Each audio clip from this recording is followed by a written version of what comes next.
अस्सलाम वालेकुम student, welcome है वीडियो के अंदर। आज हम एक्सरसाइज 9.1 के आखिरी दो क्वेश्चन 9 और 10 को सोल्व करते हैं।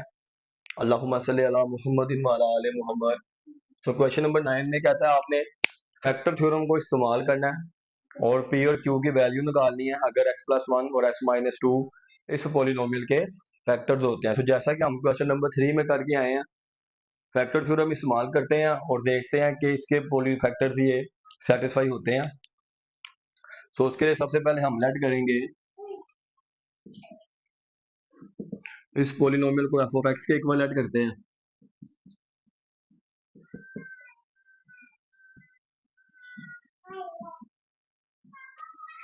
Plus three. अब ये फैक्टर है, इसको जीरो के इक्वल रखते हैं। यहां से आपका एक्स आ जाएगा माइनस वन, इसको इसमें पुट करते हैं।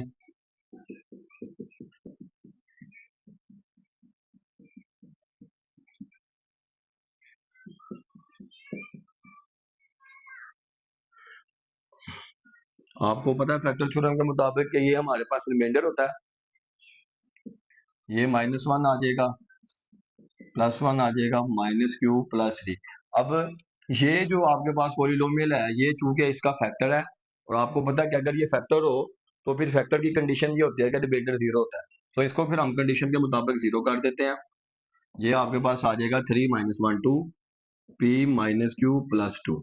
इसको हम इक्वेशन नंबर वन का नाम दे देंगे। इसी तरह से अब हम क्या करेंगे, इस फैक्टर को यूज करेंगे x माइनस टू को, इस x माइनस टू को जीरो के इक्वल रखेंगे और इंप्लाइज करेंगे कि यहाँ से x आपके पास टू आ गया। इसको अगेन आप f ऑफ x पे पुट करें।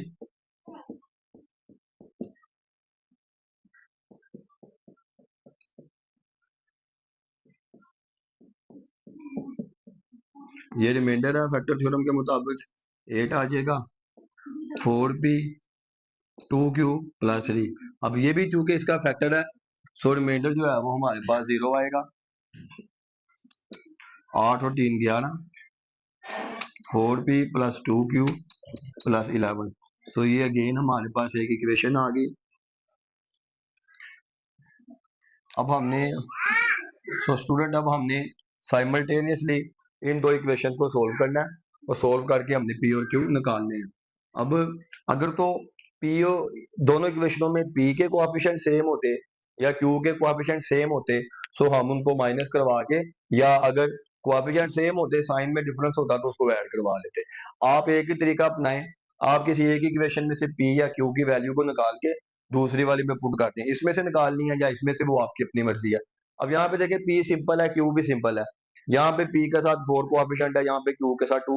तो यहाँ से निकालना थोड़ा सा डिफिकल्ट हो सकता है, लेकिन ये चूंकि पी क्यू सिंपल है तो हम यहाँ से वैल्यूज निकाल लेते हैं। सो फ्रॉम वन, वन से आपने निकाला जी, लेट्स सपोज पी निकाला, तो ये टू और ये माइनस क्यू दूसरी तरफ जाएंगे। माइनस क्यू दूसरी तरफ जाके ये प्लस का हो जाएगा। इसका किसी भी रकम का जो साइन है वो उसके स्टार्ट पे लिखा जाता है, तो ये प्लस का, टू उधर जाके माइनस का हो जाएगा इक्वल के साइड पे। ये इसको आप थ्री कह दें। और जब आपने वन से पी की वैल्यू को निकाल लिया, उसको आपने दूसरी वाली इक्वेशन में पुट करना है। इससे निकालेंगे तो इसमें पुट करेंगे, इससे निकालेंगे तो इसमें पुट करेंगे। सो इससे निकाला इसमें पुट करते हैं, पुट इंटू टू,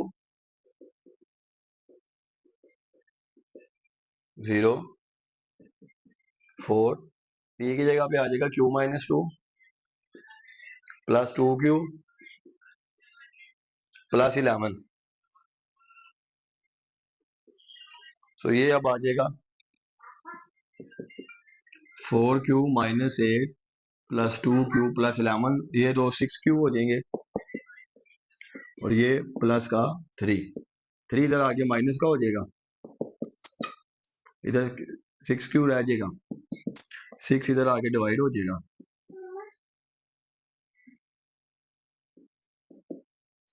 तो ये कैंसिल हो जाएंगे, तो क्यू हमारे पास आ जाएगा माइनस वन ओवर टू। अब ये जो क्यू निकला ना आपने, अब इस क्यू को या तो इक्वेशन वन में पुट करें या इक्वेशन टू में पुट करें, या जो ये नहीं आपने बनाई थी यहाँ पे इसमें पुट करें, आपकी अपनी चॉइस है। लेकिन मैं 3 में पुट करवाऊंगा क्योंकि आपने पी निकाला है ना, क्यू निकल आया। तो पी देखे पहले ही सिंपल फॉर्म में इक्वल के एक तरफ दिया होगा, तो इसमें पुट करेंगे यहाँ से निकल आएगा, अदरवाइज आप इसमें भी पुट करें इसमें भी, अब आपका पी और क्यू एग्जैक्ट निकलेंगे। So put into 2 3, so p is equal to q की जगह पे आ जाएगा -1/2 -2, 2 एलसीएम इधर आ जाएगा, ये इधर आ जाएगा ये। सो ये आपके पास आ गया -5/2। तो जो फाइनल आंसर आपका आ गया P -5/2 और Q -1/2। सो ये आपका फाइनल आंसर है। ये दोनों क्वेश्चन स्टूडेंट वेरी इंपॉर्टेंट है लॉन्ग के तौर पे, ये दोनों क्वेश्चन। तो इसी तरीके का ये क्वेश्चन है, इसमें आपको वो फैक्टर्स की फॉर्म दी हुई थी, इसमें उसने आपको डायरेक्टली रूट्स दे दिए हैं। इसमें हम इसको जीरो करके देखें, जीरो के एक बार आके फिर एक्स निकालते थे ना, यहाँ पे भी आपने जीरो के एक बार आके एक्स निकाला। यहाँ पे वो जरूरत ही नहीं है, यहाँ पे डायरेक्ट आप -2 और 2 पुट कर देंगे, आपको पहले से वैल्यू दी गई है। अब हम इसका 10वां क्वेश्चन, ओके जी, अब इसका 10वां पार्ट करते हैं जी।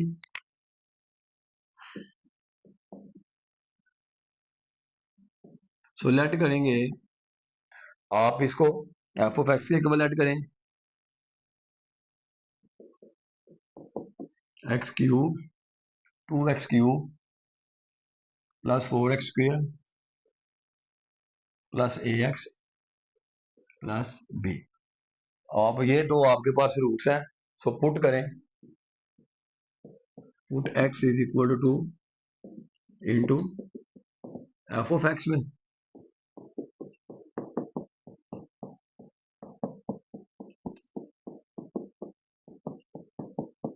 ये आपके पास रिमाइंडर होता है by factor theorem.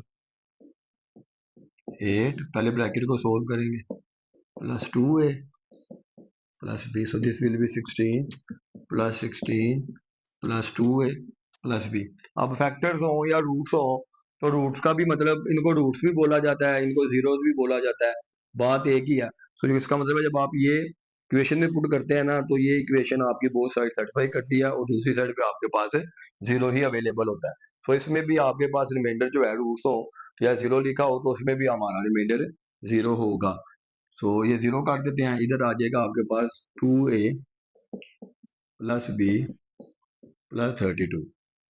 So this is our equation 1। Same पिछला क्वेश्चन है, खुद करना चाहिए था ये आपको। अब हम अच्छा पहले 2 पुट किया था हमने, अब हम -2 पुट कर लेते हैं, पहले इसको कर लें, उसको उससे फर्क नहीं पड़ता। Put x is equal to -2 into F of X. So ये है एफ ऑफ -2 इंटू 2 -2 का क्यूब प्लस 4 -2 का square plus a into -2 plus b। ये आपके पास स्टूडेंट्स रिमाइंडर होता है फैक्टर थ्योरम के मुताबिक। -8 पहले ब्रैकेट सोल्व करनी है, फिर मैं आपको बता दूं बच्चे क्या करते हैं, प्लस माइनस माइनस कर देते हैं। नहीं, पहले ये ब्रैकेट को सिंप्लीफाई करेंगे तो माइनस का स्क्वायर वैनिश हो जाएगा, तो इधर आ जाएगा 4 plus minus -2a plus b, again this reminder will be 0, -16 plus 16 -2a plus b, this will be cancel out student, -2a plus b is equal to 0। ये अब आपके पास आ गई इक्वेशन नंबर 2। तो अब आपको पिछले तरीके में भी मैंने बताया कि या तो कोएफिशिएंट सेम हो, जैसे b के साथ +1 है, इधर भी b के साथ +1 है, तो जरा खूबसूरत करके लिख दूं मैं प्लस b। सो मैंने कहा था कि अगर कोएफिशिएंट सेम हो तो आप दोनों इक्वेशनों को माइनस कर दें, लेकिन अगर आप चाहें तो माइनस कर दें, या जो तरीकाकार आपको बताया हुआ कि एक में से एक वेरिएबल की वैल्यू को निकाल के दूसरे में पुट कर दें, मैं चाहता हूं कि उसी से करूं ताकि आप लोग डबल माइंडेड ना हो। पता तो आपको चल गया। सो देखें, इधर से निकाल लें, इधर से निकाल लें, बात सेम है। और दूसरी बात ये देखें, 2 ए का भी कोएफिशिएंट +2 है, इधर भी ए का कोएफिशिएंट -2 है। सो मैं चाह रहा हूं कि इसको फिर हम प्लस ही कर लें ताकि आपको ये वाला कॉन्सेप्ट भी पता चल जाए। या तो कोएफिशिएंट सेम हो तो माइनस करें, या हो सेम लेकिन साइन डिफरेंट हो तो ऐड करें। तो देखें, ए का +2 है, इधर ए का -2 है सेम, माइनस का फर्क है, तो इसको आप ऐड कर दें। सो इधर आप लिख लें 1 प्लस 2। आप उस तरीके से भी कर सकते हैं कि इसमें से बी निकाल लें या ए निकाल लें, या इसमें से बी निकाल लें, ए निकाल के एक दूसरे में पुट कर दें। ये क्योंकि अब आसान तरीका हमें नज़र आ गया, वो भी आसान ही है स्टूडेंट। बस आप मेहनत करें, अल्लाह ताला आपको कामयाब करे। सो इसकी कांस्टेंट टर्म नहीं थी कोई भी, सो वो हम फिर उसको खाली जगह छोड़ देंगे। एडिशन में साइन चेंज नहीं होते, सो ये प्लस माइनस कैंसिल हो जाएंगे, बी प्लस बी। जब रकमें ऐड होते हैं ना तो उनके कोएफिशिएंट्स ऐड होंगे, 1 + 1 2, बी एज इट इज आएगा। वो मल्टीप्लाई में पावरें ऐड होती है। अब इसके नीचे कुछ नहीं है तो ये 32 वैसे ही आ जाएगा, इज इक्वल टू 0। उधर जाके माइनस का हो जाएगा, 2 मल्टीप्लाई हो रहा है, इधर आके डिवाइड हो जाएगा। बी आपके पास आ गया -16। बी आपके पास आ गया जी -16। अब आप चाहें तो आप इस बी की वैल्यू या तो 1 में पुट कर लें या 2 में। मैं 2 में पुट कर रहा हूँ तो 2 मुझे देखने में छोटी लग रही है।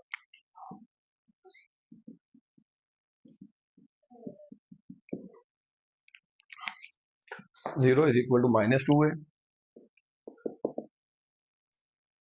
प्लस बी, और बी की जगह पे -16 पुट करेंगे। -2 को चले प्लस का हो जाएगा, ए इधर ही रहेगा, 2 उधर जाके डिवाइड हो जाएगा। सो ए आपके पास आ गया -8। सो फाइनल आंसर्स को हम एंड पे लिख देंगे, A is equal to -8, B is equal to -16। This is your final answer.